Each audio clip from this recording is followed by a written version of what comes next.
bertanya, Injil menjawab. Ada banyak pandangan dan komentar yang simpang siur tentang Injil, padahal penjelasan yang akurat dan dipercaya tentang Injil adalah apabila Injil itu sendiri dibiarkan berbicara, maka setiap pendengar dapat membedakan mana jawaban yang benar dan mana jawaban karena opini. Jadi ikuti saya sebentar lagi yang live di Facebook Senin 8 Januari 2024 pukul 12 siang waktu Indonesia bagian Barat. Salam.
Pertanyaan yang sudah dibagi saja yang ingin mencari tahu jawaban yang mempertanyakan tentang Injil. Program ini saya sebut dengan ABIM atau AB.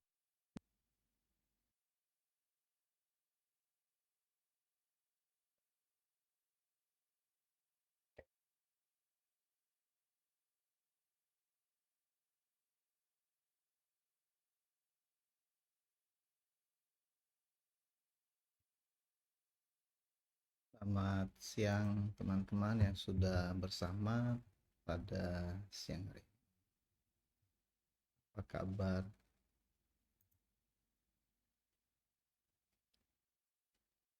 Bagi yang sudah join dan bagian-bagian yang belum diselesaikan yang lalu ya dari live pertama saya, dan ada beberapa pertanyaan. Sekali lagi terima kasih untuk teman-teman yang bertanya.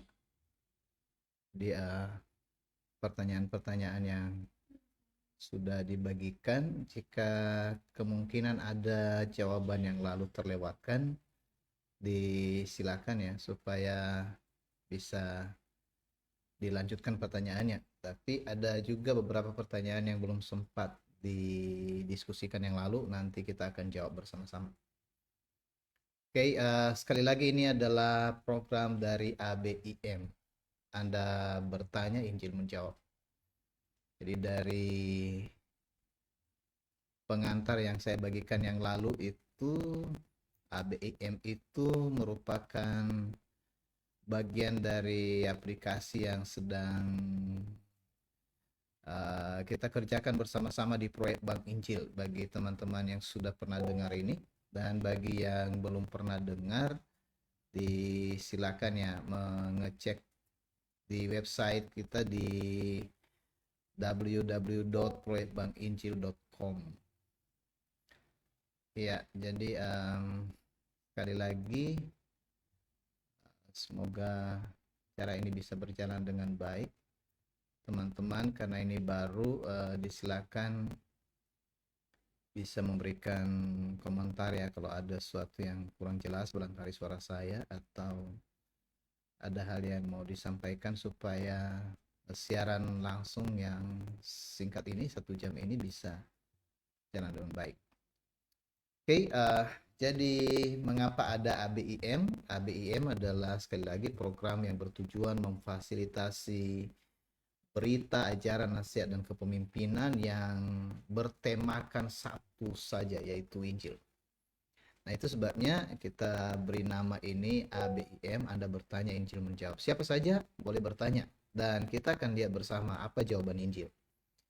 Nah, mengapa saya tidak beri nama Anda bertanya, Alkitab menjawab? Karena saya telah memberitahu yang lalu, bedanya Alkitab dan Injil karena isi dari, atau boleh katakan inti dari Alkitab itu adalah Injil. Artinya begini, kalau ada orang yang membaca Alkitab tapi dia tidak dapatkan Injilnya, maka orang itu belum membaca Alkitab dengan benar. Jadi sekalipun misalnya 100 kali Anda membaca Alkitab, 50 kali Anda membaca Alkitab, 20 kali Anda membaca Alkitab, atau belum pernah pun Anda membaca Alkitab. Pada waktu awal di mana Isa atau Yesus bersama-sama dengan para pengikutnya, dia tidak mewajibkan mereka di awal untuk membaca seluruh Alkitab. Itu belakangan sesudah dia naik ke sorga baru mereka meneliti kitab suci. Tapi dia memberitahu kepada mereka apa yang menjadi inti kitab suci. Nah, itu yang paling penting. Jadi misalnya begini, saya bagikan ke teman-teman itu di dalam Lukas pasal 24 ya. Saya bisa tampilkan di sini kalau bisa melihat ini. Oke. Ada di tampilan ini.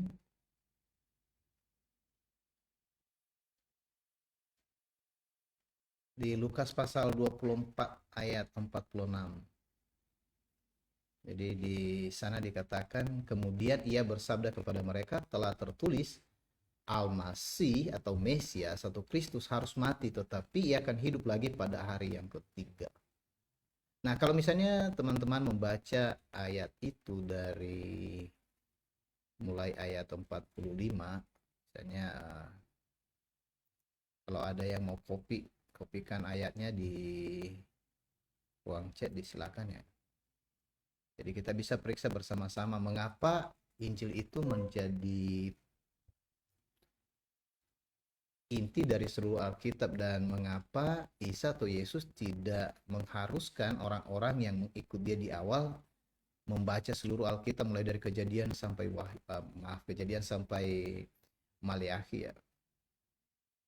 Nah, itu bedanya dengan orang-orang sekarang yang mempelajari Alkitab hanya sekedar memenuhi syarat ilmu pengetahuan atau ilmiah.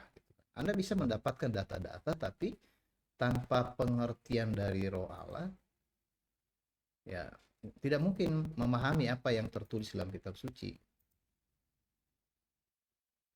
Jadi teman-teman silakan ya memeriksa ini bersama-sama. Saya sengaja buat live ini supaya kalau misalnya ada pertanyaan-pertanyaan yang ada di benak saudara selama ini lalu tidak ya kesampaian jawabannya atau bertanya juga ya. Jadi di ayat 45 Anda bisa baca di sana, saudara bisa baca itu dari Lukas pasal 24 atau misalnya dari ayat 44 ya. Lukas 24.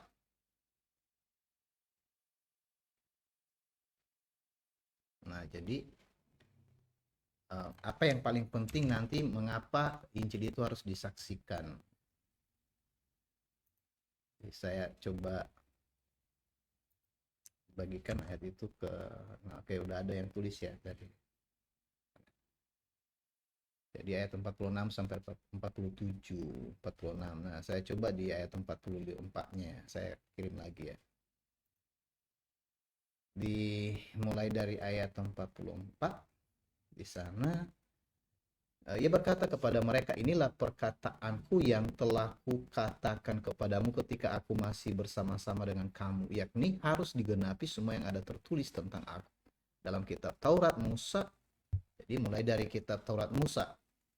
Nah, ini kitab yang pertama. Makanya kalau misalnya ada orang yang berkatakan bagaimana isi kitab ini digenapi, itu digenapi oleh Injil. Nggak ada yang bisa genapi. Dan juga kalau misalnya saudara pernah dengar ada orang-orang yang berkata seperti ada yang menyempurnakan kitab Taurat atau Injil, wah itu di luar dari pemahaman Injil. Itu pandangan orang lain gitu kan. Jadi banyak orang mengkritik kitab suci ini atau mereka mencoba meninggikan diri di atas Alkitab. Padahal sumbernya itu kan boleh dikatakan ada tulisan tentang segala peristiwa yang terjadi yang kita ketahui mulai dari penciptaan itu karena tulisan Musa. Jadi Musa inilah yang diberikan pengilhaman pertama oleh Allah untuk jadi maksudnya Allah menyatakan dirinya kepada orang-orang selanjutnya di masa Musa ya dan seterusnya. Supaya diketahui apa yang terjadi sebelumnya itu, makanya dalam kitab Musa itu ada kejadian, keluaran, Muhammad, bilangan, ulangan dan seterusnya. Nah, bagaimana kita tahu awal penciptaan misalnya seperti itu? Nah, itu ditulis oleh Musa. Lalu misalnya begini, ada orang berkata mau digenapi atau mau disempurnakan, yang mananya yang mau digenapi atau disempurnakan? Tidak ada yang disempurnakan karena itu semua sempurna, tetapi digenapi artinya apa yang menjadi perintah dan janji di dalam pernyataan Allah sebelumnya itu terjadi gitu. Jadi Allah memberi perintahnya, perintah itu supaya manusia itu jangan berbuat dosa. Dan kemudian kalau mereka berbuat dosa, mereka harus bebas dari dosa. Nah, Allah menetapkan cara itu dalam Taurat. Dan tidak ada seorang pun yang lolos dengan itu yang bisa melakukan. Nah, itu sebabnya Mesias datang atau Kristus atau Al-Masih datang untuk melakukan kehendak Allah itu. Jadi ketika dia melakukan kehendak Allah itu hanya bisa dilakukan dengan cara Injil. Nah, Injil itu, Mesias itu harus mati, dikubur dan hidup kembali. Nah, makanya saudara misalnya ada banyak pandangan, saya sudah beritahu di awal kepada saudara, Injil itu tidak berbicara soal agama. Tapi kalau agama berpandangan tentang Injil, silakan saja. Jadi saya berada di tengah-tengah teman-teman untuk memperlihatkan Injil ini, bukan memperlihatkan agama. Jadi kalau misalnya nanti ada yang sorot dari agama A, B, dan C, silakan aja. Tetapi maksudnya mau berbicara, Anda bertanya, Injil menjawab. Injil itu menjawab apa, seperti apa gitu. Karena kehadiran Injil tidak berada pada posisi manusia dari latar belakang manapun, latar belakang agama, latar belakang budaya, latar belakang kulit atau sara ya, suku, agama, ras atau antar golongan, dia tidak ada di sana. Jadi itu sebabnya dikatakan perkataanku yang telah kukatakan kepadamu. Jadi mereka itu dengar-dengar perkataan orang. Jadi begini, hari ini kan banyak sekali orang yang fanatik memegang sesuatu hanya karena dengar-dengar dan tidak menyelidiki kitab suci. Nah, kefanatikan itu sama dengan mereka juga yang menyelidiki kitab suci, tapi mereka tidak melihat dengan terang apa yang dinyatakan oleh isi kitab suci itu, oleh Roh. Karena kesaksian kitab suci menyatakan bahwa tidak ada orang yang bisa memahami isi kitab suci itu kecuali Roh. Nah, perhatikan saudara, waktu Yesus naik ke sorga atau Isa naik ke sorga, dia bersabda demikian bahwa Roh dari Sang Bapa itu akan dikirim supaya kamu bisa memahami seluruh kebenaran. Dan Roh itu datang untuk pekerjaan Injil ini gitu. Makanya misalnya begini, kalau orang menyelidiki kitab suci tanpa Roh, dan kalau orang berkata saya bergerak karena Roh tapi tidak ada Injil, nah di sana ada masalah gitu. Jadi masalah itu kenapa? Misalnya orang berbicara saya lagi dipenuhi Roh, tapi dia tidak berbicara Injil sama sekali. Nah, kondisi itu menjadi kondisi yang tidak sesuai karena Roh tidak mengerjakan hal-hal yang lain. Makanya kalau istilah pekerjaan Roh Tuhan itu erat kaitannya dengan inti kitab suci gitu. Nah, itu dulu pengantarnya ya, teman-teman, supaya maksudnya kalau ada nanti pertanyaan disilakan supaya kita bisa lebih asik diskusinya. Jadi sekali lagi sapa untuk teman-teman semua yang sudah join. Oke.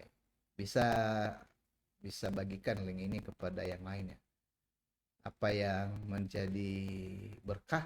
Jadi berkah itu bukan karena maksudnya sekedar saya nggak datang kepada teman-teman seperti mengumbar pengetahuan, berbagi sesuatu yang seperti lebih dari yang lain, tidak ada gitu kan. Jadi makanya nanti para penulis kitab suci selanjutnya, misalnya tadi ini di dalam Lukas pasal 24 ya, di bagian berikutnya, jadi itu dinyatakan di 1 Korintus 15 ayat 3 sampai 4. Nah, saya pakai terjemahan Silaber, nggak apa-apa saudara pakai terjemahan yang lain.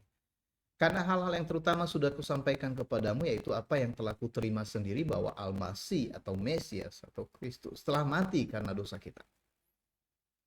Nah, ini alasan itu. Berarti persoalan manusia atau persoalan dunia itu sebenarnya dosa. Nah, mari bertanya misalnya begini kan, mengenai dosa ini siapa yang bisa menyelesaikan? Apakah manusia atau Anda bisa menyelesaikan? Atau saya dan saudara? Apakah agama tertentu bisa menyelesaikan dosa? Apakah pengetahuan atau perbuatan baik dari seseorang bisa menyelesaikan dosa? Kalau ada, berarti ada beberapa jalan penyelesaian dosa. Tapi kalau tidak, nah ini jawaban dari Injil. Injil itu memberitahu bahwa tidak ada cara lain di bawah kolong langit ini. Jadi tidak ada jalan lain yang disediakan di bumi ini untuk menyelesaikan dosa kecuali Allah menyelesaikannya dengan caranya, dan cara itu salah satunya adalah Injil. Nah, mungkin saudara bertanya, tapi kenapa sebelumnya harus ada kurban, ada darah yang dicurahkan? Nah, jadi segala sesuatu yang terjadi dalam kitab suci Taurat, Zabur atau Mazmur dan nabi-nabi itu sebenarnya kitab suci Zabur dan nabi-nabi atau Mazmur dan nabi-nabi itu kondisinya ditulis itu berdasarkan Taurat. Jadi semua itu harus sesuai dengan Taurat. Jadi kalau nggak sesuai dengan Taurat, tidak merujuk ke Taurat, maka nabi itu bagaimana? Apa yang menjadi para pembicara itu, apa yang menjadi ukuran bagi mereka, meskipun mereka langsung berbicara dengan Allah, karena Allah memilih awal nabi yang pertama itu Musa. Nah, itu sebabnya saudara, nanti kalau misalnya saudara perhatikan ada Nabi Musa, kemudian ada Nabi Elia. Ini dua tokoh ini menjadi tokoh yang sangat terkenal dalam kitab suci karena kuasa yang menyertai mereka dalam pelayanan. Nah, selain itu karena pesan yang mereka sampaikan itu berhubungan dengan kehidupan atau kematian. Jadi penyelamatan umat, ya kira seperti itu. Tetapi meskipun dua tokoh ini hebat sekali dalam perjanjian lama, itu digenapi dalam diri Isa Al-Masih atau Yesus Kristus atau Yahshua Mashiach. Yahshua Mashiach ini justru yang mereka bicarakan. Jadi dia tidak setara dengan nabi. Dia meskipun datang sebagai utusan yang langsung dari sorga, sedangkan para nabi kan utusan yang datang dari dunia dan mereka atas nama Allah. Sedangkan Mesias ini atau firman Allah yang datang dari sorga itu, dia memang datang dari sorga, dari Allah. Jadi ketika dia datang di bumi, dia menyampaikan berita itu berita tentang dirinya sendiri. Maksudnya dia memberitahu bahwa yang disampaikan oleh para nabi sebelumnya itu adalah tentang aku. Nah, itu maksud yang kita baca tadi. Nah, makanya misalnya Paulus berkata begini, karena hal-hal yang terutama yang sudah kusampaikan kepadamu, yaitu apa yang telah kuterima sendiri, bahwa Al-Masih telah mati karena dosa kita. Nah, pergumulan atau perjuangan umat sebelum kedatangan Mesias adalah bagaimana mereka diterima oleh Allah. Bagaimana mereka bisa mendapat kelayakan di hadapan Allah. Bagaimana mereka bebas dari dosa. Nah, perhatikan saudara, kalau saudara sampai hari ini perjuangan kesalehan saudara, ya boleh istilah lain kalau dalam kitab suci, istilah keagamaan itu kesalehan. Bukan keagamaan dalam tanda petik seperti sekarang agama A, B, dan C. Tidak. Jadi kalau Alkitab berbicara tentang keagamaan, bukan agama yang didefinisikan sekarang. Jadi maksudnya kalau kehidupan keagamaanmu tidak melebihi kehidupan keagamaan orang-orang yang memegang jabatan seperti para ahli Taurat, Yesus berkata kamu tidak mendapat bagian dalam kerajaan surga. Mengapa? Kehidupan seperti apa? Karena kehidupan yang saleh itu adalah kehidupan yang bebas dari dosa. Nah, ini sebenarnya perjuangannya. Jadi saudara-saudara, misalnya kalau sampai detik ini, saudara masih berjuang dalam seluruh ibadah saudara supaya saudara layak di hadapan Allah, atau supaya dosa saudara diampuni, maka ini masalahnya saudara belum pernah dengar Injil. Meskipun saudara ya baca Alkitab, misalnya saudara mendengar kata Injil, atau saudara mengerti definisi Injil. Nah, saya sebut ini dengan mengalami Injil. Mengalami Injil itu artinya saudara bukan hanya tahu istilah Injil atau mengerti bahwa Injil itu terdiri dari 3 poin. Mesias itu harus mati, dikubur, dan hidup kembali.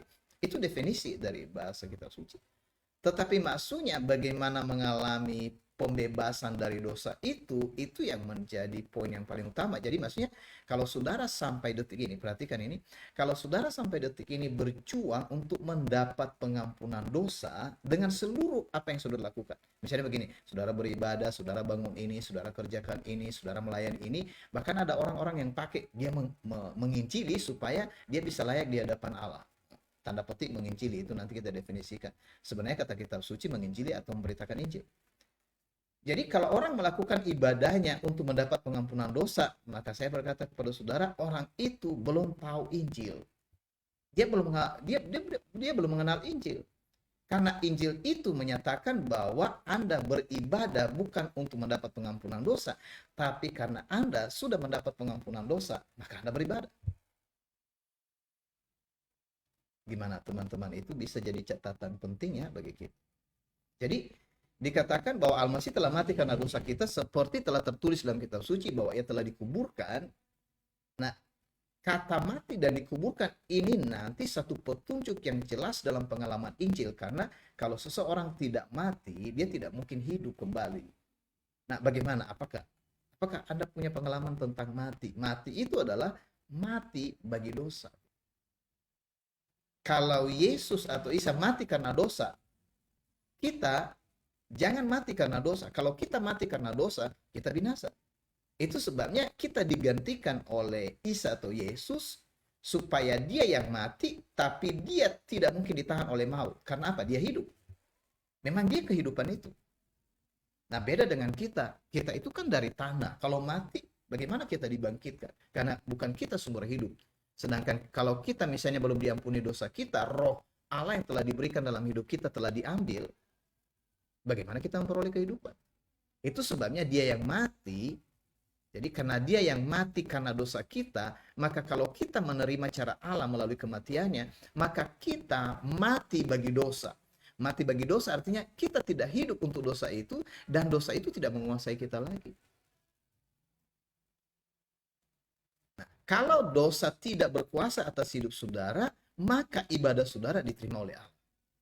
Tapi kalau dosa masih ada dalam diri saudara, maka tidak satupun ibadah yang saudara lakukan itu dikenan oleh Allah. Karena sudah diselesaikan cara beribadah yang maksudnya melakukan misalnya pengorbanan hewan, tidak dipakai lagi oleh Allah sesudah kedatangan Al-Masih.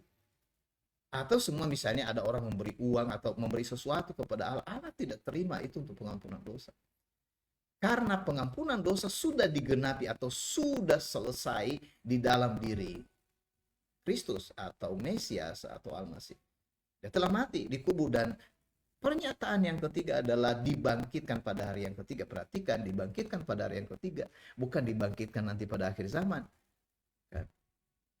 Petunjuknya dibangkitkan pada hari yang ketiga, berarti dalam waktu 1, 2, 3 hari.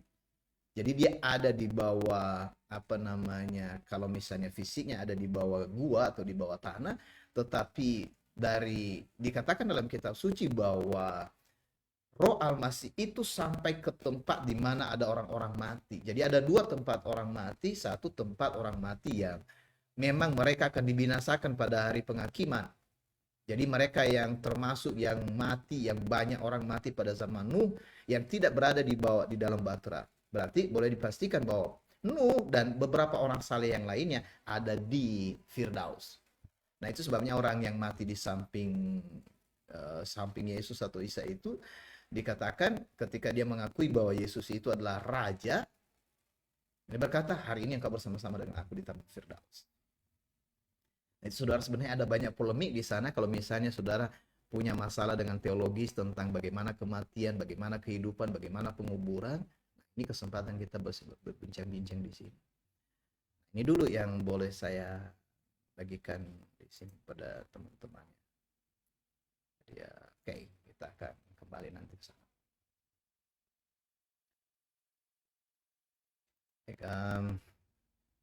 Kita coba dengan pertanyaan-pertanyaan sebelumnya.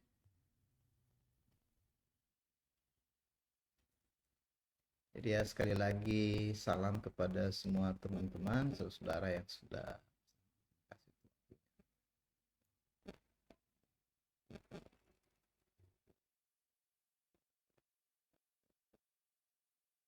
ada pertanyaan ya.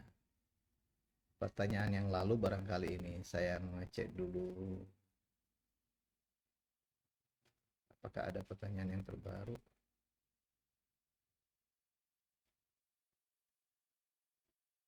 Oke, sepertinya ada pertanyaan yang terbaru. Kalau tidak salah ini dari Elizabeth. Ini yang pertama, kalau nanti salah, kalau kelewat, ini yang saya dapat. Pak izin bertanya, Ada teman yang menawarkan bisnis kepada temannya yang backgroundnya penginjil. Lalu penginjil itu bilang, dia hanya memikirkan hal-hal rohani, tidak memikirkan hal-hal dunia. Teman saya bertanya, apakah teman dia yang penginjil itu tidak boleh melakukan bisnis? Mohon penjelasannya, Pak. Nah, ya ini gimana? Eh, Kita coba bicara bisnis, yang dimaksud berarti kan usaha untuk mendapatkan uang ya, dan seterusnya. Karena ini persoalannya karena pemahaman yang tidak jelas tentang penggunaan material. Jadi material yang ada di bumi ini, saudara, misalnya kayu, apa namanya, tanah, ya itu sama dengan uang, rumah, sepeda, motor, mobil. Ya, apapun semua itu kan berkaitan dengan benda-benda dunia ya, benda-benda dunia. Nah, saya mau tanya, tubuh saudara itu dari mana? Tubuh kita ini memerlukan makan. Kita sekarang makan pakai apa gitu? Kalau dulu memang saudara harus memulai dengan, kalau misalnya saudara petani atau peternak, saudara langsung ada di lokasi. Tapi sekarang banyak orang yang jauh dari lokasi peternakan, perikanan, kemudian pertanian. Jadi apa yang dilakukan? Beli kan? Transaksi jual beli itu saudara itu sudah ya, bisnis itu sebenarnya kata dasarnya kan usaha. Usaha apa, saudara? Jadi kebanyakan pikiran kita, karena memang ini udah rusak pemikiran banyak orang, bisnis itu adalah usaha untuk mendapatkan uang sebanyak-banyaknya, yang lain dia yang jadi kaya, yang lain jadi miskin. Sebenarnya bukan seperti itu yang dikatakan dalam kitab suci, tapi mari kita cek bentar ya. Waktu Allah menciptakan Adam dan Hawa, kemudian mereka berbuat dosa, lalu ada hukuman kepada Adam, secara khusus dikatakan di sana, susah payah engkau mencari nafkah. Jadi susah payah itu, jadi dia dengan perlu untuk mendapatkan, artinya dengan kecapaian, capek gitu untuk mendapatkan bahan makanan.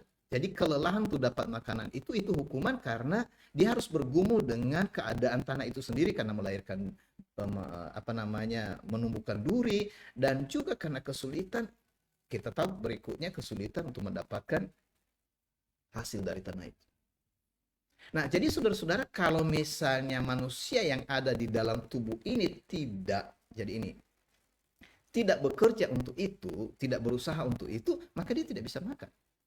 Jadi boleh dikatakan ini sejajar sampai kepada kedatangan Kristus, yang penting ada makanan, bukan untuk kaya gitu. Nah, ini saudara-saudara, karena saya tidak tahu saudara melihat sekarang, jadi anak-anak sekolah atau kuliah dibimbing supaya mereka itu bisa mendapatkan lebih cepat daripada yang lain. Jadi memang apa yang dilakukan oleh dunia sekarang adalah membuat orang lain miskin dan orang lain menjadi kaya. Dan dikatakan begini, mengapa dia miskin? Karena dia malas. Saya berkata kepada saudara, bukan. Ada banyak orang yang rajin, tapi memang untuk dapat makan aja susah. Kenapa? Karena ada banyak orang yang dalam tanda petik pandai mencari makanan daripada orang lain, sehingga mereka mengambil milik orang. Cara mengambilnya, saudara, bukan mencuri, cara ngambilnya bersih. Tapi karena kebersihan itu di sana ada tanda petik kerakusan, makanya itu jadi susah. Jadi sebenarnya kalau kita mengerti, misalnya kalau saudara dapat makanan yang lebih banyak, berapa piring saudara, berapa piring nasi saudara makan satu hari? Taruhlah 3 piring nasi. Tapi saudara bisa bekerja melampaui lebih itu. Nah, saudara berpikir, aku khawatir tentang hari esok. Nah, ini masalahnya manusia. Mengapa dia melakukan lebih banyak? Karena dia khawatir, dia nggak peduli orang lain mati, tapi dirinya yang penting nggak mati. Nah, kita bisa bicara nanti ini. Tapi saya beritahu dulu kepada teman-teman, jadi ini pertanyaan ini, makasih Sabit. Ini persoalannya karena orang tidak mengerti maksud daripada bisnis itu. Makanya kalau nah, ini orang-orang yang saya katakan tadi berlabelkan agama, bukan pengalaman Injil. Jadi dia merasa, jadi orang-orang sekarang saudara, orang yang beragama merasa diri lebih tinggi dari orang yang boleh dikatakan orang berpolitik atau orang berbisnis. Jadi sebenarnya ada 3 bagian besar ini yang di awal, sebenarnya ada 5, atau saya bisa tunjukkan satu-satu kepada saudara, ada 7. Tapi ini yang 3 dulu. Karena persoalan itu tadi dosa, maka hukuman yang pertama terjadi kepada manusia itu adalah bisnis. Maksudnya ekonomi. Makanya yang diperjuangkan manusia sekarang memperbaiki ekonomi kan. Perbaikan ekonomi apa? Sebenarnya kebanyakan kita habis perjuangan kita karena persoalan kerakus antara orang rakus dan tidak rakus kan. Kita mau tolong orang yang tidak dapat apa-apa, tetapi banyak orang yang tanpa sadar melakukan segala sesuatu untuk memiskinkan orang lain. Jadi ini persoalan ekonomi karena supaya engkau mencari nafkahmu. Yang kedua, karena Adam dan Hawa itu kan dikatakan begini bahwa diusir dari hadapan Allah. Di hadapan Allah mereka terusir, di antara mereka terjadi konflik. Jadi dibuat juga seperti masalah hubungan antara Adam dan Hawa itu tidak lagi seharmonis sebelum mereka berbuat dosa. Nah, ini masalah politik. Politik itu berhubungan dengan membangun hubungan antara sesama dengan caranya. Nah, ini cara apa, saudara? Gitu. Apa yang dibangun dalam politik? Saudara melakukan hubungan, entah hubungan antara pribadi, hubungan antara suku, hubungan antara agama, hubungan antara kelompok, hubungan antara agama, hubungan antara negara, sama seperti yang kita lihat kalau misalnya politik lebih jauh, hubungan bilateralnya, hubungan yang multi dan seterusnya. Mengapa itu dibuat, saudara? Ini untuk menjaga keamanan supaya dia tidak tersisih gitu. Coba lihat lagi, ini kan sama masa-masa yang lagi hangat-hangatnya politik. Orang yang tidak berteman menjadi berteman sekarang. Tapi orang yang sebenarnya berteman menjadi musuh karena apa? Masalah politik. Jadi itu pengertian yang sangat sederhana dari ekonomi dan politik. Dan yang ketiga, agama ini tentang apa? Itu sebabnya Kain dan Habil itu kan melakukan ibadah mereka. Sebenarnya dahulu bukan diorganisasikan. Agama itu bebas. Tapi sekarang kan sudah dikuasai oleh kelompok orang dengan memberi organisasi sehingga kita jadi takut dalam beragama. Padahal beragama itu kan kesalehan, tapi karena sudah diatur, masing-masing kita seperti tidak boleh bersentuhan orang yang berbeda agama. Nah, itu saudara sebenarnya hanya sedikit orang-orang tertentu, tapi bisa dipengaruhi oleh bahasa-bahasa yang diungkapkan sehingga timbul kebencian. Dan saudara tahu, masalah ekonomi, masalah politik, masalah agama berujung semua pada kematian. Nah, itu masalahnya gitu. Kalau begitu misalnya soal uang tadi, maksudnya nggak boleh berbisnis. Apa masalahnya? Karena pikirannya merasa bahwa yang beragama itu lebih tinggi daripada bisnis gitu. Saudara, ada banyak orang yang tidak mengenal agama tapi cara hidup mereka lebih jujur. Mereka lebih baik, mereka lebih memperhatikan orang lain. Nah, saya ngomong ini bukan nyindir siapa-siapa. Maksudnya lihat aja fakta.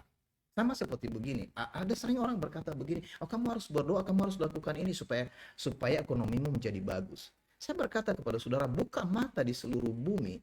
Ada orang yang sama sekali tidak mengerti agama dan ada orang yang sama sekali tidak mengerti kekristenan dan apalagi tidak tahu Injil. Tapi mereka baik-baik secara ekonomi, hubungan dengan orang lain.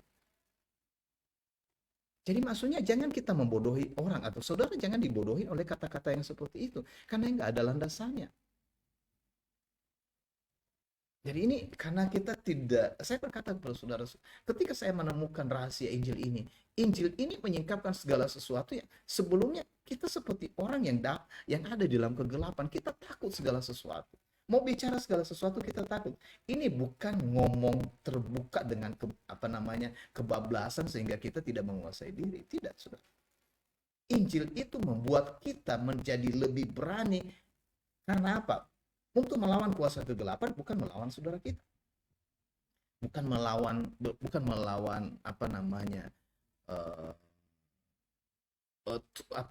darah dan daging. Makanya saudara kalau berbisnis, apa rupanya hukum bisnis? Sebenarnya bisnis itu sederhana, saudara harus mendapatkan sesuatu untuk makan. Sudah ada difirmankan demikian, kalau kamu tidak bekerja nggak usah makan. Tapi perhatikan apa yang terjadi. Nah, saya sedikit ini waktu Yesus dicobai. Waktu Yesus dicobai 40 hari tidak makan, dan pencobaan pertama yang terjadi kepada dia ini masalah ekonomi. Jadi tiga sebenarnya ini masalah ekonomi, masalah politik ketika jatuhkan dari atas bumbungan bait Allah, dan yang ketiga itu masalah agama, keagamaan atau kesalehan ibadah, menyembah kepada siapa gitu. Bagian ketiga. Nah, bagian yang pertama, jadikan batu ini menjadi roti. Mengapa diminta itu? Dan iblis tahu bahwa masalah yang terberat yang sedang dihadapi oleh Yesus di padang gurun adalah memang secara fisik dia sangat lapar. Tapi coba perhatikan, yang lebih jauh sebenarnya ini mengandung politik di sana dan juga dia mengandung apa kesalehan. Ketiga itu dicobai karena keinginan keinginan mata, keinginan apa namanya, keinginan tubuh atau keinginan daging dan kebanggaan hidup. Nah, di lain waktu saya bisa bahas lebih jauh pada saudara. Tapi ini yang terjadi ketika um, jadi diminta supaya jadikan batu ini menjadi roti. Ditunjukkan kepada Isa atau Yesus, lihat bangsa Israel pada waktu itu ekonomi mereka sangat terpuruk. Mereka berada di bawah jajahan Romawi. Jadi dari segi politik mereka terpuruk, dari segi apa namanya masalah ekonomi mereka terpuruk, dan pasti masalah keagamaan mereka juga kacau balau. Apakah Yesus dipanggil untuk memulihkan salah satu itu? Jadi kita ketahui sekarang, cara Injil itu dia tidak memulihkan itu karena memang itu akan hancur. Tapi orang-orang yang tidak mengenal Injil, mereka berusaha memperbaiki ekonomi, politik, dan agama tanpa diperintah. Makanya saudara, bukan seperti, oh, kalau begitu kita nggak usah terlibat di bisnis, di politik, dan di apa namanya di agama. Saudara, bukan itu persoalannya. Tapi persoalannya karena saudara tidak mengerti panggilan Injil, panggilan Allah dalam Kristus atau Almasih. Dia memanggil saudara untuk mendapatkan kehidupan ini yang maksudnya saudara hidup kekal di tengah-tengah kehidupan yang sementara. Nah, itu berbeda. Jadi, kadang-kadang kan dicampur adukan. Mengapa dicampur adukan? Karena pemikirannya dikira Injil ini adalah sama dengan yang tadi. Nggak usah jauh-jauh, mungkin begini. Kekristenan itu dikira Injil itu sama dengan kekristenan. Tidak, saudara. Kalau memang saudara berbicara seperti kekristenan di Antioquia, kata itu yang berhubungan dengan Injil, maka itu jelas ada di sana. Tapi kalau sekarang saudara, kita berkata dengan kekristenan, agama Kristen nggak lepas dari sana, saudara, itu nggak bisa lagi. Karena apa? Kita sudah punya pengertian yang berbeda. Harus didefinisikan ulang gitu. Nah, jadi sekali lagi tadi pertanyaannya bagaimana? Boleh berbisnis? Kan soal begini, saudara pakai uang, kalau saudara penginjil, ini kalau saudara penginjil, uang apa yang saudara pakai? Dari mana uang itu datang? Putaran uang itu emangnya ada putaran uang yang khusus hanya di dalam apa namanya? Dalam tanda petik misalnya di gereja atau di dalam pundi-pundi yang tidak tersentuh dengan orang-orang berbisnis. Kan itu aja nggak masuk akal. Jadi bagaimana teman-teman kalau misalnya ada pertanyaan seputar itu dulu yang jadi saya tidak seperti langsung jawab bagaimana. Jadi ya ini penjelasannya, makasih dari akun Sabet sudah Sabet. Apakah ini jelas, nanti bisa dikasih komentar ya. Okay, itu pertanyaan dari Sabet. Gimana? Satu dulu ya supaya kita selang-seling, dan ada pertanyaan sebelumnya di hari yang pertama ya sini. Saya mulai dengan nggak apa-apa ya, pertanyaan yang terakhir saya sudah simpan sih.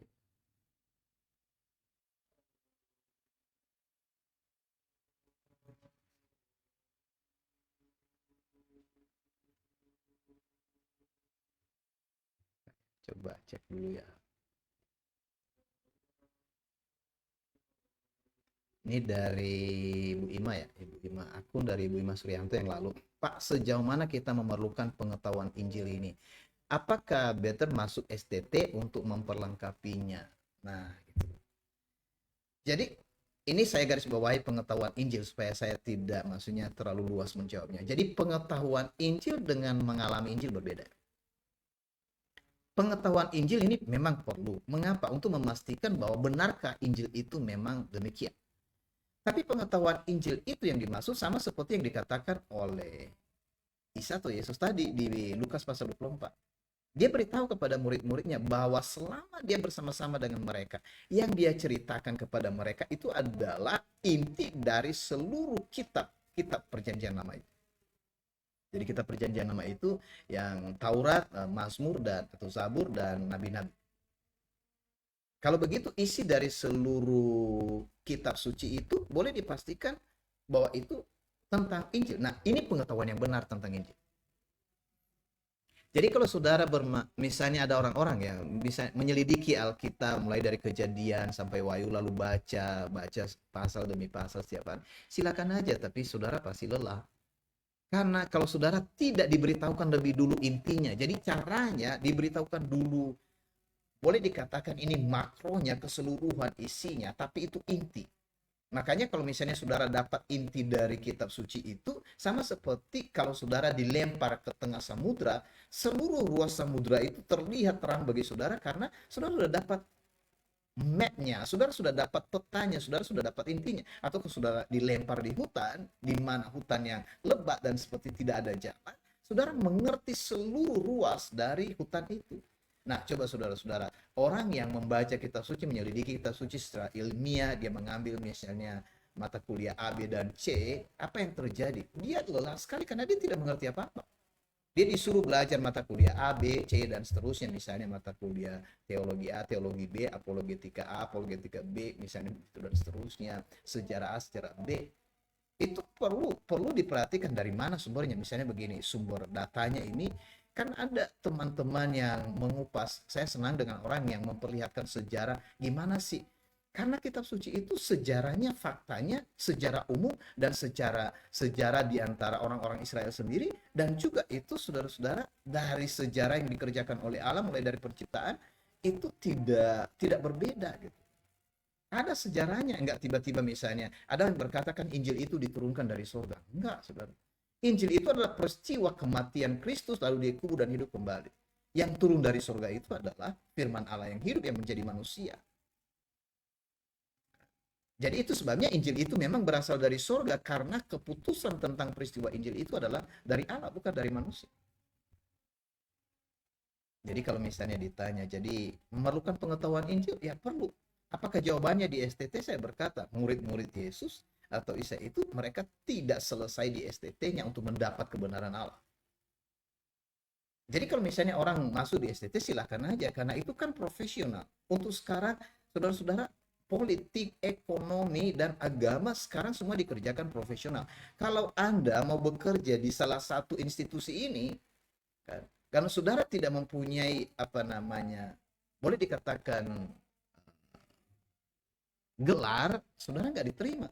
Nah, beda dalam Injil, saudara. Saudara dalam Injil nggak perlu STT, nggak perlu agama, nggak perlu yang lain. Jadi supaya nanti ini tidak seperti selama ini kan orang berkata, wah ini berarti bagaimana kalau saya sudah ikut Injil, saya nggak perlu lagi semua. Enggak, maksudnya Yesus waktu datang di bumi dia perlu semua, berhubungan dengan orang, bersama dengan orang, pergi ke apa namanya ke bait Allah, berbicara dengan orang berdosa, makan dengan orang-orang berdosa. Itu tidak akan ada masalah di sana. Tetapi apa yang diajarkan oleh Yesus kepada para muridnya? Nah, ini yang saya maksud. Kadang-kadang kita berpikir ada orang yang mengucapkan begini, ya, mungkin kepada saudara ini pasti berkali-kali diucapkan kepada saya, kalau seseorang tidak belajar dengan kualitas sekian misalnya di STT. Saya berkata kualitas di STT atau kualitas yang meneliti secara ilmiah itu hanya sebatas pengetahuan ilmiah. Tidak mendapat pengetahuan, maksudnya hidupnya beda gitu. Jadi apakah salah masuk STT? Jalurnya lain, beda. Maksudnya kalau ditanya hubungan Injil dengan STT itu berbeda. Karena STT itu bukan Injil. Jadi sebabnya kalau Anda belajar di STT, Injil itu nggak berkata, kenapa kamu belajar di sana? Enggak, justru Injil itu memanggil orang-orang yang sudah beragama, yang sudah tamat sekolah teologi, meskipun saudara S1, S2, S3, atau saudara sudah profesor dalam pengetahuan politik, ekonomi, atau agama, Injil itu tetap memanggil Anda. Tidak ada yang lebih tinggi dari pengetahuan Injil. Pengetahuan Injil adalah pengetahuan Allah, atau boleh dikatakan hikmat Allah. Nah, itu sebabnya tadi di sini kan saya sempat tunjukkan sedikit kepada saudara dari itu dari Roma ya, dari Roma pasal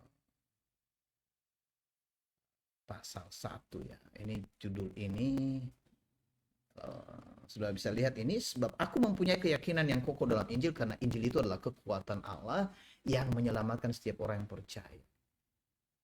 Jadi memang maksud Injil itu, jadi tidak ada satu institusi yang menyelamatkan. Tapi memberitahukan jalan keselamatan itu bisa macam-macam gitu. Bahkan ada orang berkata ada banyak jalan ke surga atau ada banyak jalan keselamatan, itu ide daripada pengetahuan-pengetahuan itu. Tapi Injil, dia tidak punya dua pengetahuan, pengetahuannya hanya satu. Jadi nggak sulit bagi orang berpendidikan atau tidak berpendidikan secara ilmiah, Injil itu tidak masalah. Bagaimana ini bisa dibedakan ya? Jadi Injil itu berbicara soal, jadi dia tidak berbicara soal, maksudnya soal beda dia dengan, meskipun maksudnya orang bisa menggunakan Injil oleh orang-orang yang berpolitik, orang ekonomi, orang ekonom, dan juga ahli-ahli teolog. Tapi orang-orang ini harus mendapat pengetahuan karena pimpinan roh yang membuat mereka mengerti masuk Injil itu apa gitu. Mengapa Injil itu ada gitu. Saya sudah beritahukan kemarin kepada saudara, misalnya antara gembala-gembala di Padang itu orang-orang yang termargin dan ahli-ahli ya orang-orang majus maksudnya, termasuk ahli-ahli Taurat itu mereka mengerti, mereka malah bisa memberi petunjuk di mana lokasinya itu di Bethlehem. Nah, pelakunya adalah orang-orang majus. Nah, Herodes punya keinginan yang jahat, tapi kepada siapa dipertemukan tentang Mesias. Jadi boleh katakan kepada siapa dipertemukan rahasia Injil ini. Bukan karena ahli Taurat, Anda seperti ahli kitab. Bukan karena Anda raja, karena mempunyai kuasa.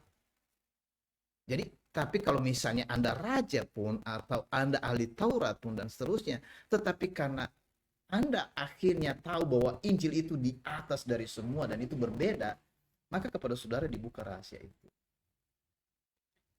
Nah, itu kira-kira tadi dari pertanyaan. Oke, teman-teman, gimana? Saya udah bicara banyak itu ya. Kita silang-silang lah diskusinya ya.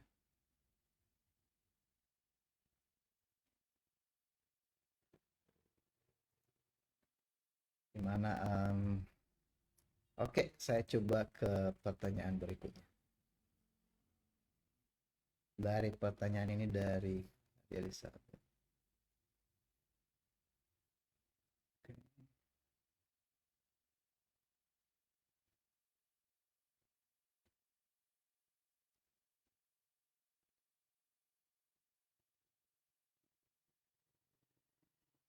Ada dari Rini ya.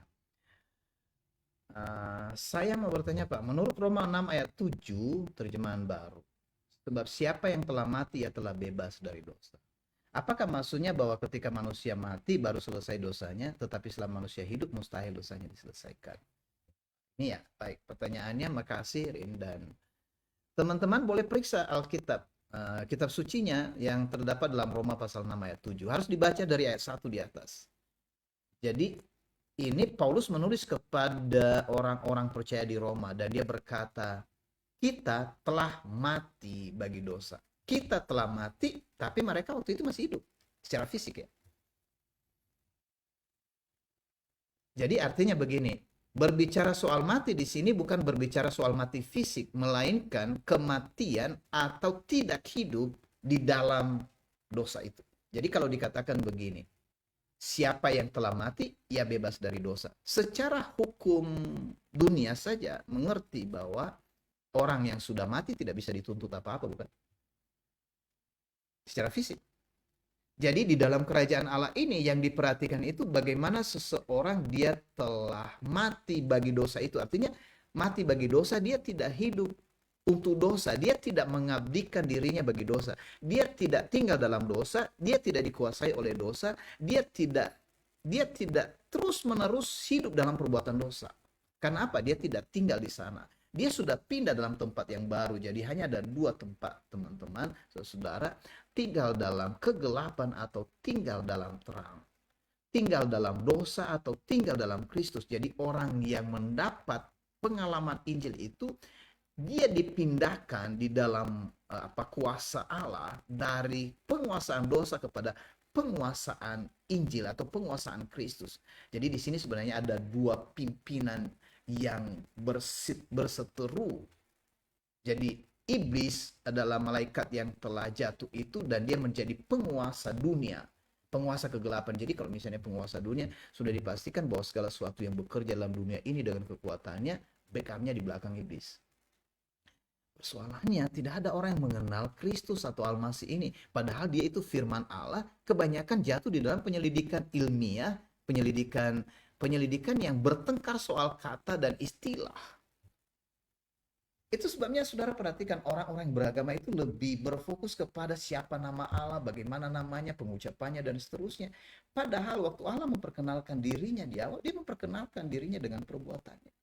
Perbuatannya itu apa? Membebaskan saya dan saudara dari dosa. Itu perbuatan Allah yang besar. Itu perbuatan Allah yang mulia. Dan kalau orang tidak mendapatkan itu, apa yang mau dibicarakan? Kita mau bertengkar soal nama Allah, kita mau bertengkar soal agama siapa yang benar, kita mau bertengkar soal soal apa namanya aliran mana yang benar. Saya sedihnya itu, tapi saya nggak mau sedih-sedih lagi. Dulu saya seperti, kenapa ini, kenapa itu? Karena maksudnya saya belum bisa menyampaikan kebenarannya dengan bahasa yang clear seperti ini. Karena seperti, wah nanti diomongnya ini diomongnya ini salah itu. Sekarang kebenarannya hanya satu. Saya menemukan ini lebih sederhana bahwa kebenarannya hanya satu. Kebenaran itu adalah hanya ada di dalam Kristus. Dan kesalahan itu ada di luar Kristus. Artinya begini, siapa saja yang belum dibawa di dalam Kristus, belum ditebus atau belum dipindahkan dari kuasa dosa tadi, dia tetap salah. Dia tetap divonis orang berdosa. Artinya kalau berdosa, kalau dia mati, dia vonis itu sampai akhir, dia pasti dalam kebinasaan kekal. Jadi sekali lagi bukan menunggu manusia itu mati secara fisik, tapi kalau sekarang orang mendengar berita Injil bahwa ternyata kematian Kristus dan kebangkitannya dari antara orang mati, itu adalah penyelesaian dosa orang yang mendengar itu. Apakah saudara sore ini, siang ini? Berarti kepada saudara lah dinyatakan hal ini, maka apakah saudara menyerahkan diri kepada Mesias itu atau Kristus itu? Makanya kan pernyataan poin penting dari keselamatan itu adalah pengakuan bahwa Kristus, maksudnya Yesus atau Isa itu adalah Sang Mesias yang datang dari Allah. Seperti Petrus, engkau adalah Mesias anak Allah yang hidup. Mengapa keluar kata-kata itu? Itu dorongan roh yang menyingkapkan bahwa saya tidak bisa lagi mengantar hidup saya kepada Allah karena dosa. Nah itu, jadi kalau misalnya seorang menyerahkan diri di sana, jadi tidak mungkin mencobai Allah, maka seluruh dosanya itu sudah tidak dihitung kepadanya. Sehingga dia bebas dari dosa. Ada beberapa bagian dalam kitab suci, ayat kitab suci. Jadi saya tidak suka begini, baca ayat sana, baca ayat sini. Tetapi kalau misalnya nyelidiki, silakan boleh munculkan ayat. Karena kalau hanya kita selidiki A, B, dan C, bahkan kadang-kadang orang ambil ayat ini lalu mau mau adu dengan ayat yang lain, atau misalnya antara kitab A ke kitab B dan yang berbeda, itu nggak, bagi saya itu nggak enak gitu, nggak menarik gitu. Kita hanya mencari keributan di dalam pikiran kita sendiri. Jadi jalurnya saya menunjukkan kepada teman-teman, silakan memperhatikan ini. Anda bertanya, Injil menjawab, jawaban Injil itu satu. Kebenaran itu satu. Kebenaran itu hanya dalam Kristus. Yesus berkata, akulah jalan, akulah kebenaran, akulah hidup. Jadi kitab suci menyaksikan bahwa kebenaran Allah nyata di dalam Injil. Jadi barang siapa tidak mengenal Injil, sebenarnya dia tidak pernah tahu tentang kebenaran. Jadi kebenarannya adalah jika Anda mati bagi dosa, jadi bukan mati karena dosa, maka Anda sudah bebas. Nah, jadi makanya kadang sulit, bagaimana Pak? Saya sudah bertemu banyak orang ketika berbicara. Pernyataan Allah tentang Anda dan saya dan semua orang sebenarnya bahwa dosa Anda telah dihapuskan oleh Allah dengan Injil. Tapi kan orang yang tidak percaya, jadi itu orang tidak, banyak orang mengaku kan saya percaya, misalnya secara khusus ya, orang-orang Kristen itu boleh dikatakan percaya kepada Allah, percaya kepada Kristus, percaya kepada Injil, ya saya percaya. Percaya itu bukan karena percaya karena Anda memegang satu aliran tertentu, melainkan karena Anda mendapatkan pengalaman tentang pembebasan dari dosa dan Anda tidak hidup dalamnya lagi. Disinilah cikal bakal kesatuan kita. Jadi kalau misalnya kita bertengkar terus, berbeda terus, yang marah-marah terus satu dengan yang lain padahal satu kubu, misalnya begitu kan. Ya, ini bukan politik ya. Mengapa itu terjadi? Karena memang ya belum dapat pengalaman pembebasan dari dosa itu. Itu ya teman-teman. Kasih sekali lagi pertanyaan dari Rini, kalau nanti ada kurang jelas tentang itu boleh diteruskan atau dari teman-teman. Oke, nah, ada pertanyaan. Saya urut-urutkan ya, nggak apa-apa. Antrian pertanyaannya ini dari Yeni ya. Apakah dosa, kesalahan, dan pelanggaran sama ya Pak? Teman saya bertanya. Oke, ya. Dari istilah kelihatannya seperti beda karena ada dosa, ada kesalahan, dan pelanggaran. Tapi dalam aplikasi sekaligus tiga-tiga ini satu paket. Misalnya begini, kalau seseorang, jadi dosa itu sebenarnya adalah ketidakpercayaan manusia kepada firman Allah atau perkataan Allah. Itu dosa. Jadi Allah berfirman di awal kepada Adam dan Hawa, jangan makan buah pengetahuan yang baik dan yang jahat. Tapi ular berkata, makan saja. Manusia percaya kepada siapa? Mereka percaya kepada perkataan ular atau iblis. Jadi dosa mereka itu adalah karena mereka tidak percaya kepada Allah. Kalau tidak percaya berarti melakukan kehendak yang lain. Artinya begini teman-teman, kalau misalnya apa yang sudah dikatakan oleh Allah, ini contoh yang sederhana. Hari ini saudara mendengar atas nama kebenaran Injil itu sudah difirmankan bahwa dosamu sudah dihapuskan melalui kematian Kristus dan kebangkitannya dari antara orang mati. Gimana respon saudara? Kalau saudara tidak percaya dengan itu, berarti saudara tetap berdosa di hadapan Allah. Karena saudara tidak percaya apa yang dikatakannya. Ini bukan perkataan saya. Saya menerima perkataan itu supaya saya mendapat bagian dari pembenaran itu. Sehingga kalau lawan dari dosa itu berarti dosa itu tidak percaya menjadi percaya. Jadi boleh dikatakan apa itu dosa? Dosa itu tidak percaya. Apa itu kesalahan adalah tindakan atau hasil dari ketidakpercayaan. Makanya itu berakibat kepada sesama sebenarnya. Mengapa Kain membunuh saudaranya? Karena Allah sudah berbicara kepadanya, hei Kain, jangan sampai begitu, karena kalau hatimu panas dan mukamu muram, artinya kamu tidak berbuat baik dan dosa sudah mengintip di depan. Apa yang terjadi? Dia bunuh adiknya. Pembunuhan kepada adiknya itu kesalahan. Itu kesalahan karena apa? Dia bertengkar melampaui dari batas pertengkaran itu mulai dari. Makanya dalam kitab suci saudara, marah atau jangankan dulu marah, hanya berkata bodoh atau kafir atau marah, menurut hukum yang dikatakan oleh Kristus, orang itu wajib diserahkan di dalam hukuman. Nah, apalagi kalau membunuh. Kain membunuh padahal Allah sudah berbicara kepadanya, jangan Kain. Mengapa? Dia tidak percaya Allah, dia lebih menuruti keinginannya, itu berarti dosa. Dan dosa itu menghasilkan kesalahan, dan kesalahan itu seterusnya menyatakan pelanggaran terhadap hukum Allah. Pelanggaran berarti berbicara soal tidak melakukan tepat seperti yang difirmankan oleh Allah. Nah, itu masalah dosa, kesalahan dan pelanggaran. Makanya kitab suci mengulang tiga hal itu. Oleh sebab itu yang perlu diselesaikan pertama itu dosa. Kesalahannya itu wajib sesudah mendapat penyelesaian dosa. Jadi dosa dan kesalahan dua-duanya disebut pelanggaran. Nah, makanya yang lebih banyak ditanyakan, apakah Anda bersedia menerima tawaran Allah? Anda dibebaskan dari dosa. Dosa diselesaikan, kesalahan juga akan dihapuskan dan pelanggaran tidak dihitung. Kira-kira begitu. Itu bahasa-bahasa yang seperti itu bahasa kitab suci. Makanya kita nggak boleh mencampur semua kata sih saudara. Cuma maksudnya ini nanti pengetahuan berikutnya lah.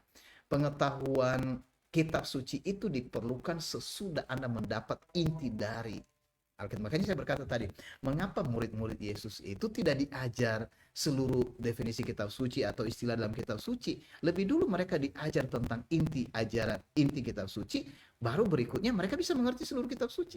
Tanpa Yesus pun, Roh Kudus menyingkapkan rahasia ini kepada mereka dari isi setiap ayat demi ayat yang tertulis dalam kitab suci. Nah, itu makanya termasuk istilah, kata, apa namanya, seperti dosa, kesalahan, dan pelanggaran. Jadi sekali lagi makasih. Makasih yang mengirim bintang, makasih untuk semua perhatian, makasih untuk dukungan ini. Sekali lagi ini masih kedua kali saya coba bagikan ini di TikTok. Saya melihat respon, ada banyak yang merespon ini. Di apa juga viewers di Facebook cukup banyak. Tapi saudara, sebenarnya yang kita mau kejar bukan soal banyak tidaknya orang, tetapi bagaimana inti ini memang sampai.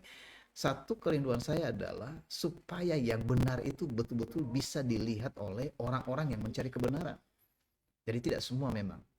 Oke, jadi sekali lagi terima kasih untuk pertanyaannya ini. Kalau ada yang kurang jelas dengan itu, silakan dikabari. Bisa dibalas berikutnya dari pertanyaannya sendiri ya. Dan ini waktunya tinggal 3 menit ya. Dari akun, tadi saya baca kok geser ya. Dari Rimbun. Oke ya, halo Rimbun, apa kabar? Rifando ya.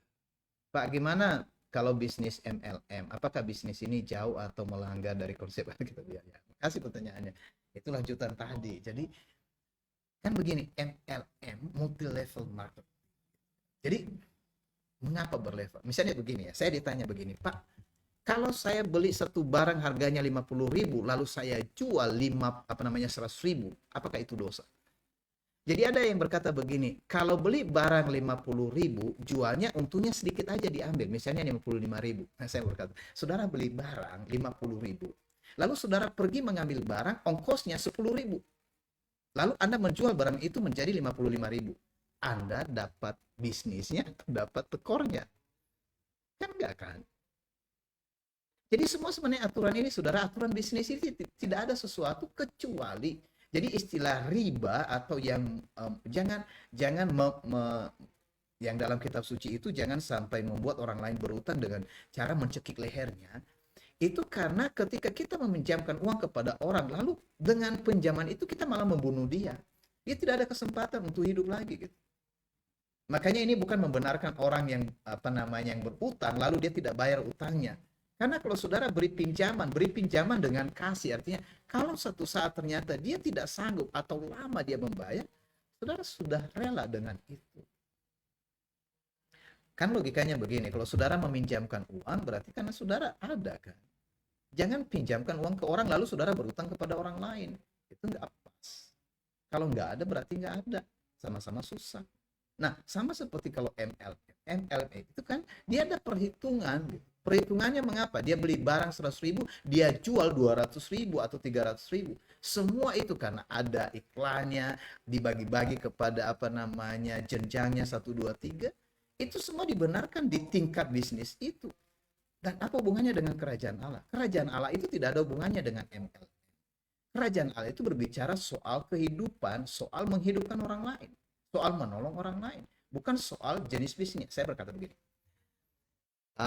gimana cara berbisnis Zakheus? Ada yang tahu? Zakheus itu kan pengunjung cukai. Lalu dia mengundang Yesus datang ke rumahnya. Dia memperkirakan tidak mungkin Yesus datang ke rumahnya karena dia orang berdosa. Tapi ternyata Yesus memilih di antara ribuan orang dan dia pergi makan di rumah Zakheus. Saya mau tanya, Yesus makan makanan apa? Zakheus itu hasil korupsi. Dia terang-terangan berkata, aku akan mengembalikan 4 kali lipat dari orang-orang yang telah kutipu. Dia seorang yang memungut ada yang mengumpulkan uang dari pajak dengan atau uang-uang yang diambilnya dari orang. Ya, begini, jadi hukum itu sebenarnya bukan karena MLM-nya, karena begini, saudara. Hanya karena kita merasa diri kita lebih kudus. Nah, itu.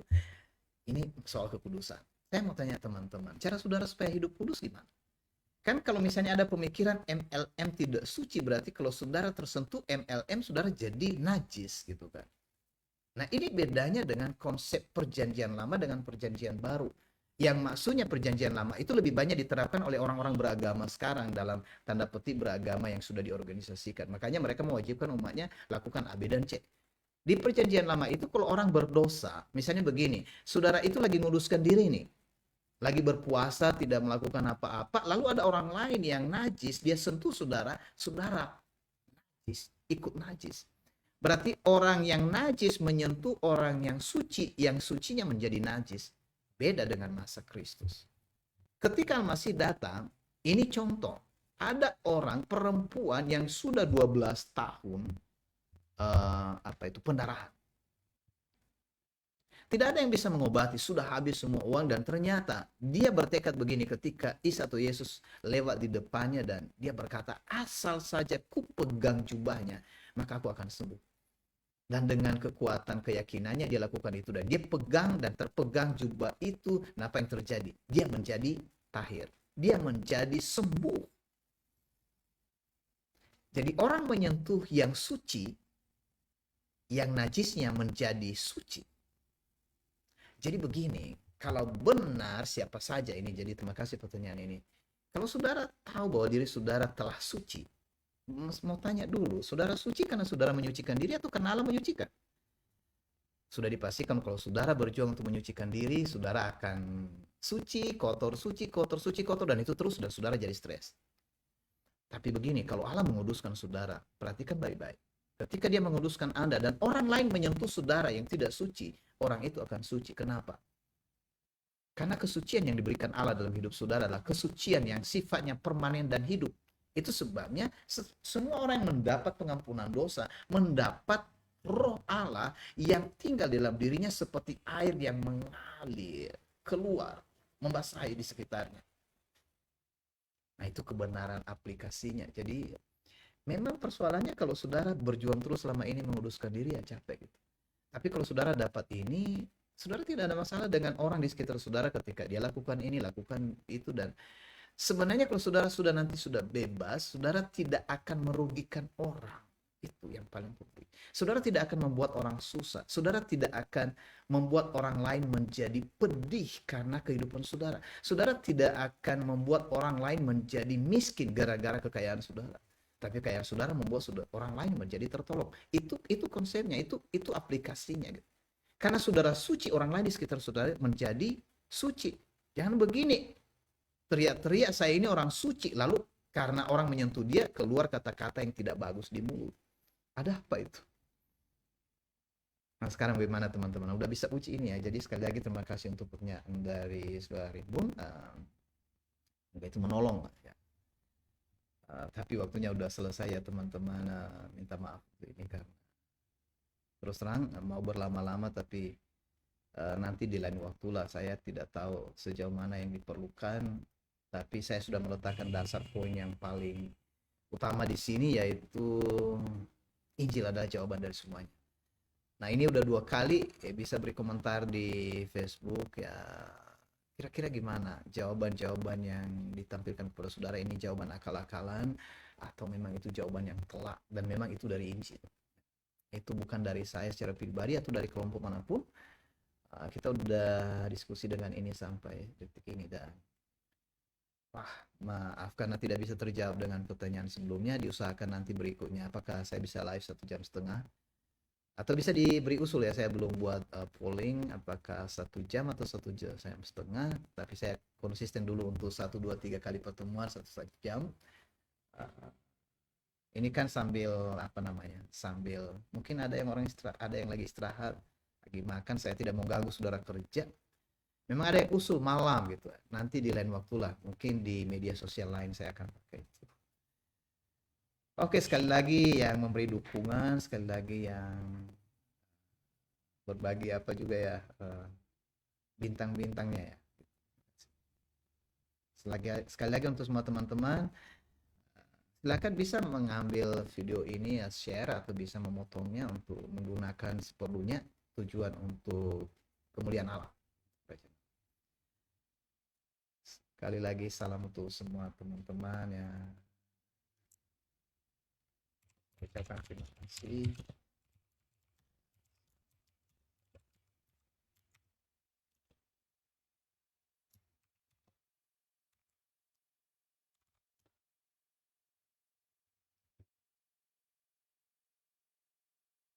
Jadi ya sampai di sini ya. Kalau ada yang mau berkabar selanjutnya, silakan di Messenger kalau ada hal yang khusus.